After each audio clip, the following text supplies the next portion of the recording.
Olá pessoal, tudo bem? Sejam bem-vindos aqui a mais uma nova aula da Geração FP&A. E hoje no tema dessa aula, continuando a série, que a gente já estava produzindo aqui para o YouTube para vocês, hoje a gente vai falar como fazer projeções de crescimento e ou decrescimento quando você tem ali indicadores econômicos e como você projeta isso por meio da estatística e da probabilidade. A gente sabe que muitas vezes os indicadores eles são uma referência para a gente, para a gente profissional de finanças, consultores empresariais, quando a gente vai querer fazer algum tipo de trabalho em termos de modelagem, em termos de projeção para um cliente, ou para um gestor, ou para uma empresa. Então você tem lá um indicador e você tem lá os dados correntes, dos resultados realizados até então, mas o grande lance aqui é como projetar ou como conseguir fazer essa projeção do para frente, Porque o passado já aconteceu, mas qual é o linear que possivelmente, provavelmente, estatisticamente, probabilisticamente pode seguir aí para o futuro? Como é que eu vou fazer essa projeção de forma segura e assertiva? Lucas, eu não conheço o futuro. De fato, sim, ninguém conhece, A gente não sabe nem como vai ser talvez nosso dia de amanhã. Imagine daqui a 6 meses, um ano, 2, 3, 4, 5 anos, Então, o que que a gente vai ensinar hoje para vocês, tá? É como fazer essa projeção de forma mais segura, ao mesmo tempo de forma mais adequada, um pouco mais assertiva, intervalo de confiança, claro, que você pode utilizar nos seus estudos de modelagem financeira e em outros estudos de caso. Beleza? Para iniciar aqui esse trabalho, tá? A gente vai selecionar um indicador, tá bom? Nós vamos selecionar um indicador aqui aleatório, onde a gente vai pegar lá no site da Investing. Então, a gente vem aqui no nosso Google, a gente vem aqui no site da Investing. Nós podemos, por exemplo, pesquisar um indicador que a gente pode colocar, vamos supor aqui, serviço. Vamos falar que vamos supor que a gente esteja falando aqui de um estudo de casos, do ramo de serviço, tá? A gente digita um Enter aqui na barra de pesquisa, a gente vem aqui, ó, em eventos econômicos, por exemplo, e nos eventos econômicos vocês vão ter vários indicadores que são ali listados, diariamente, que inclusive a gente coloca no nosso Instagram, quase todo dia ali no final do dia o calendário do dia seguinte, o calendário econômico. E aqui vocês vão ter tudo que foi listado na busca de serviços, todos os indicadores do mundo em relação a serviços. Então, vamos pegar aqui, por exemplo, do Brasil, tá? Então, crescimento do setor de serviços anual. Perfeito? Então, abrindo aqui, a gente já vê, que ele mostra um certo decrescimento ao longo do tempo, tá? No período da pandemia, obviamente, decresceu bastante, depois ele cresceu com demanda reprimida, e aí agora, aparentemente, ele vai se estabilizar, sendo que, Lucas, qual vai ser se eu tenho uma empresa de serviço, Como é que eu vou estar projetando esse indexador para frente, Passou o período de demanda reprimida e agora ele vai seguir de forma mais linear, ele vai subir, não vai? Mas qual é o intervalo de segurança que eu posso usar para fazer essa projeção, E isso, pessoal, a gente vem aqui, ó, em exibir mais, aqui vai ter a série histórica, tá? Vamos pegar aqui desde um pouco do ano aí de 2022, ó, começo de 2022 até agora, E Lucas, qual é o artifício que a gente vai utilizar para fazer esse estudo de casos, Vai ser a distribuição normal ou a curva de Gauss, Como a gente chama, ou então curva em forma de sino, beleza? Essa curva ela vai dar para a gente as distribuições, as possibilidades de distribuições de resultado de acordo com a probabilidade que a gente vai utilizar, beleza? Então, para quem não conhece a distribuição normal, eu vou fazer aqui um leve explanação, um leve rabisco aqui na nossa lousa, beleza? Então, pessoal, voltando aqui, para quem não conhece, tá? Eu vou fazer uma explanação da distribuição normal e dicas de passagem que lá dentro já do nosso treinamento, tanto de orçamento empresarial e planejamento, quanto também, tá, da modelagem financeira, já tem módulos disponibilizados sobre gestão de risco financeiro, onde a gente explica de forma mais densa, como acontece essa variação, né, essa possibilidade de variação de resultados para a gente ter um intervalo de confiança de conseguir fazer uma boa projeção, beleza? A gente explica de forma bem mais fundamentada, beleza? E quem já é nosso aluno, ou então quem tem interesse e vai comprar o nosso, né, treinamento, vai adquirir, você já vai ter acesso ao material e toda essa explanação de gestão de riscos financeiros também. Mas voltando aqui, fazendo só um resumo bem breve, tá? A distribuição normal, pessoal, ela tem essa formatação, tá? Ela é uma curva. Deixa eu até colocar aqui uma espessura maior para ficar bacana. A gente chama de curva de forma de sino, tá? Aonde ela vai ter esse formato aqui, aonde esse eixo aqui vai ser o eixo das probabilidades e esse eixo X aqui vai ser o eixo dos resultados, tá? Ou então, pode ser resultado monetário, resultado percentual, depende muito da alíquota ali que a gente esteja analisando, tá bom? E o que acontece? Aqui vai ter um intervalo de média, vai ser a média, por exemplo, a gente vai pegar uma amostra agora do índice de serviço, né? E dentro dessa amostragem do índice de serviços, a gente vai ter ali toda uma formatação de números. Vamos supor que a gente pega uma amostra de 20 dados, né, de 20 divulgações, tá bom? O que vai acontecer? Dentro dessa amostra, ela vai ter uma média, a gente vai saber qual é o desvio padrão dessa amostra, por exemplo. Opa, a gente vai saber o desvio padrão dessa amostra e a gente vai ver qual é a probabilidade dela estar oscilando entre esses desvios padrões, né? Então, por exemplo, quanto maior a distância da média, perceba que diminui a probabilidade de acontecer. A média ela é o evento, vamos falar assim, né, mais comum de acontecer, né? Sendo que a distância entre a média, né, para a esquerda ou para a direita, quando ela aumenta, a probabilidade, como vocês estão vendo aqui no eixo Y, ela diminui. Então, o que significa dizer? Que quanto maior a distorção do resultado em relação à média, menos probabilidade é daquele evento acontecer. Dá um exemplo para vocês. Vamos supor que a taxa média de crescimento de serviço foi de 5%, que é esse número aqui, ó, está nesse intervalo, né? Então, vamos supor que o desvio padrão seja 1%. Lucas, o que é que significa dizer isso? Que então, se o desvio padrão for 1%, né, pode ser para mais ou para menos, né, para cá, significa que a probabilidade de acontecer um crescimento de 6% é menor do que o de 5%? Sim, porque a média é que dita, entre aspas, aqui, essa regra, né? Então, Lucas, se acontecer agora um crescimento de 7%, quer dizer que a probabilidade é menor? Sim, bem menor, porque quanto maior a distorção de resultado, menor é. Mas na prática, Lucas, qual é o material que vocês vão utilizar, né, para fazer essa projeção? É isso que eu vou mostrar para vocês aqui agora, beleza? Então, o que que a gente vai fazer? Com o nosso internet aqui aberto, né, nosso Invest aqui, o site, a gente vai pegar essa amostragem, ou seja, aqui estão as projeções, né, que fazem com os analistas, né, mas tem aqui os dados que são atuais, né? E esses dados atuais são os dados divulgados. Então, por exemplo, agora 14 de novembro foi divulgado que teve uma queda de 1,2. Então, o que que a gente vai fazer, tá? A gente vai pegar toda essa base de dados aqui, vamos fazer um Ctrl+C, Ctrl+V. A gente vem aqui para o nosso Excel, vou pegar aqui uma aba à parte, fazer aqui um Ctrl+V, pronto. Aí agora o que que a gente vai fazer, tá? Aqui a gente tem um conjunto de datas, onde a gente pode pegar, você pode ou pegar, ó, aqui eu tenho 24, na verdade 23 amostragens, né?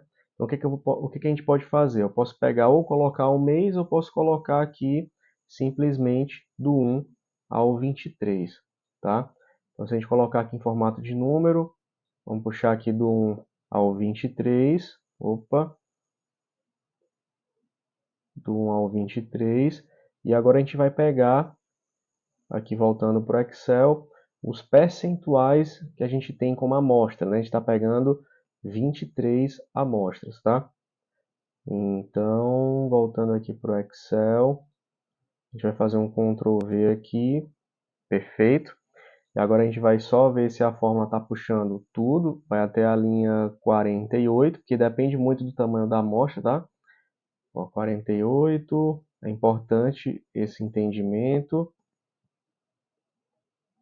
Ó, 48,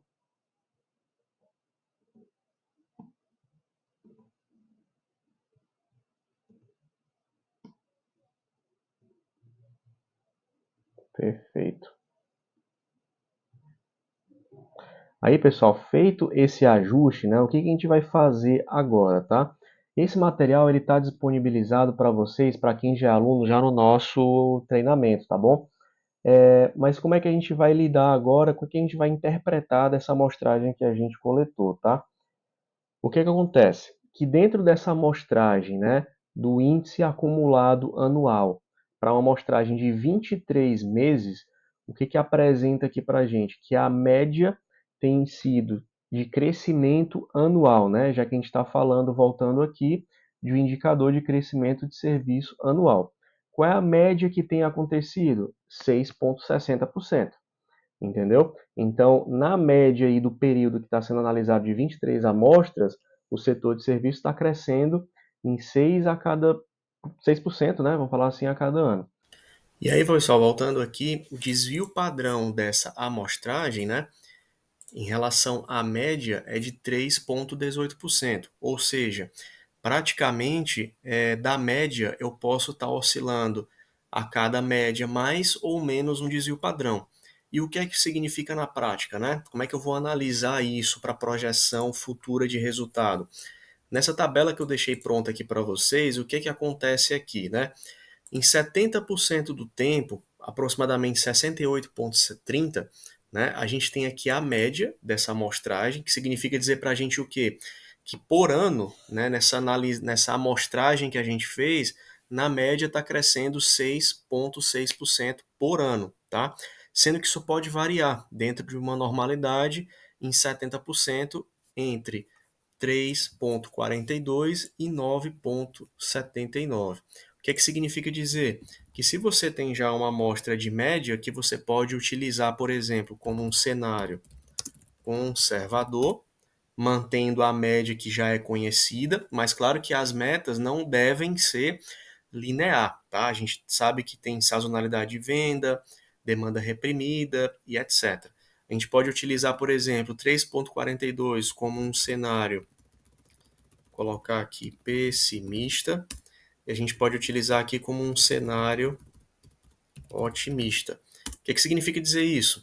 Que se eu estou falando para vocês que 70% do tempo vai oscilar de 9,79 e 3,42, o que significa dizer? Que é normal, ainda é factível eu obedecer a esse intervalo de segurança para fazer uma projeção. Eu vou colocar sempre a média, 6% de forma fixa? Não, mas eu posso colocar um crescimento de 4%, 5%, 6%, 8%, mas também tem um fator determinante importante para essa análise de resultado, né, em termos de percentual, meta que a gente quer colocar, que é a análise de contexto. Não, você não pode, né, só definir número frio, até por conta que você tem que estar alinhado a um contexto de mercado, que seu setor pode estar crescendo, pode estar decrescendo, quais são as margens bacanas que eu posso estar colocando aqui como taxa de crescimento, considerando que meu setor está decrescendo, eu vou considerar de 6% para baixo. Então, qual é o limite que eu posso considerar de forma confiável? Eu vou me preparar para decrescer quanto? 3,42%. O inverso também é verdadeiro. Eu posso considerar 9,79% como um teto de crescimento? Pode. Lucas, mas eu não posso considerar o 12,97 ou o 16? Poder até pode, sendo que a probabilidade de ocorrência é muito rara, é muito pequena. Por quê? Porque ela já foge muito da média desse desvio padrão. Quanto maior o desvio padrão em relação à distância da média, menos probabilidade, né, menor a probabilidade de ocorrência daquele evento, né, daquele resultado. E a gente tem que entender também esse efeito de elástico, né? Então, por exemplo, quando a gente teve muita demanda reprimida no caso da pandemia, tudo que é resultado, né, a gente chama de cisne negro, né, tudo que é resultado de alta distorção, de alto impacto, né, que a probabilidade é remota, ele foge um pouco dessa regra. Então, se vocês percebem aqui, por exemplo, no gráfico, na Investing, quando foi lá por volta de junho, julho e etc., são variações muito altas, fora do que era conhecido. E depois ela volta tudo como demanda reprimida. Então entenda que está fora de qualquer distorção de resultado que a gente esteja avaliando aqui. Isso a gente pode considerar como hoje? Não, não pode. Esse não é o contexto, entendeu? Aqui é como se fosse bandas, né? Camadas de proteção, de razoabilidade que você pode estar colocando dentro de um planejamento. Então, quando você for projetar o 24, projetar 25, projetar 26 e projetar o 27, você pode sim colocar crescimentos anuais relacionados a essa estimativa. Mas você também pode colocar crescimentos que sejam maior do que isso, mas também depende muito do contexto. O contexto ele está mais ligado a essa elasticidade desses eventos. Por exemplo, se você tiver num segmento de serviço, que você seja o pioneiro, que você é o dono ali daquele mercado, né? Daquela inovação, com certeza a sua média vai ser maior do que a média do mercado. Por isso que é questão de contexto. Mas se você já tem um segmento, que esse segmento já está atuante no mercado, o que significa dizer? É normal que você obedeça o padrão que de certa forma já é conhecido aqui por esses resultados. Da mesma forma que se você seja um segmento, que você possa ser ali um dos únicos players ainda atuantes no mercado, que seja um serviço que esteja em decrescimento, então você vai ter que utilizar daqui para baixo. Entendeu? Porque toda essa parte de contexto ela faz uma diferença muito significativa. Então, pessoal, espero que vocês tenham gostado dessa aula. No nosso treinamento, né, a gente também faz uma abordagem como essa, vocês vão ter acesso a esse material. E lá vocês também, a gente vai dar um exemplo, né, onde a gente tem duas colunas, que a gente faz a variação de faturamento e a variação de recebimento. A gente vai ter duas curvas aqui, porque a gente vai saber qual é a menor e a melhor probabilidade em termos de variância do faturamento e do recebimento. Mas dando um spoiler para vocês, o que significa isso, né? Que quanto mais achatada, né, essa curva quanto mais baixa ela se torna, maior é a variabilidade de resultados. Os resultados são muito picotados, muito variáveis. E quando a distribuição normal, né, a curva, ela é mais inclinada, ela é mais fechada, isso significa que ela é mais constante. Os resultados são mais constantes. E também vocês podem analisar, a gente analisou aqui o indicador de forma anual, né? Vocês podem analisar trimestral, semestral, mensal, né? Quando você está projetando mês a mês, como também 2 em 2 anos, enfim, dependendo do tempo que você quiser mostrar, você coloca aqui na amostragem, na nossa base de dados, que vai lhe dar o resultado. E só para concluir também, quando você for projetar mensal ou anual ou trimestral, é importante que, claro, você não planeje de forma linear, mas que essas variações, por exemplo, se você botar aqui 4%, aqui eu vou botar 7% por conta de um período específico, aqui eu vou botar 5% e aqui eu posso botar 6%. Então, aqui entenda como se fosse camadas, são bandas de segurança, margem de segurança que você pode trabalhar. Em relação a esse crescimento, você vai ter que considerar o volume de vendas desse serviço, o ticket médio de venda, né, do cliente em relação a esse serviço. Será que bate esse 4% de crescimento com o contexto daquela sazonalidade, daquele período que você está vivendo em termos do seu projeto, né, como empresa e etc. Então, use isso aqui como uma camada de proteção e não, de certa forma, colocar esses valores, porque tudo que está entre o intervalo de 3,42 e 9,79 é um intervalo de confiança que você pode utilizar para projetar o futuro, vamos falar dessa forma, né, os resultados para frente, no intervalo de confiança, não é fidedigno que vai acontecer, mas fato é, vai acontecer entre esse intervalo. A gente só nunca vai saber qual é o número mágico que vai bater, mas já fica uma projeção mais assertiva para ser feita dentro de um trabalho de orçamento empresarial ou de modelagem financeira. Bacana? Pois então, até a próxima aula. Abração. Qualquer coisa, deixa os comentários aqui no nosso link aqui do YouTube. Até mais.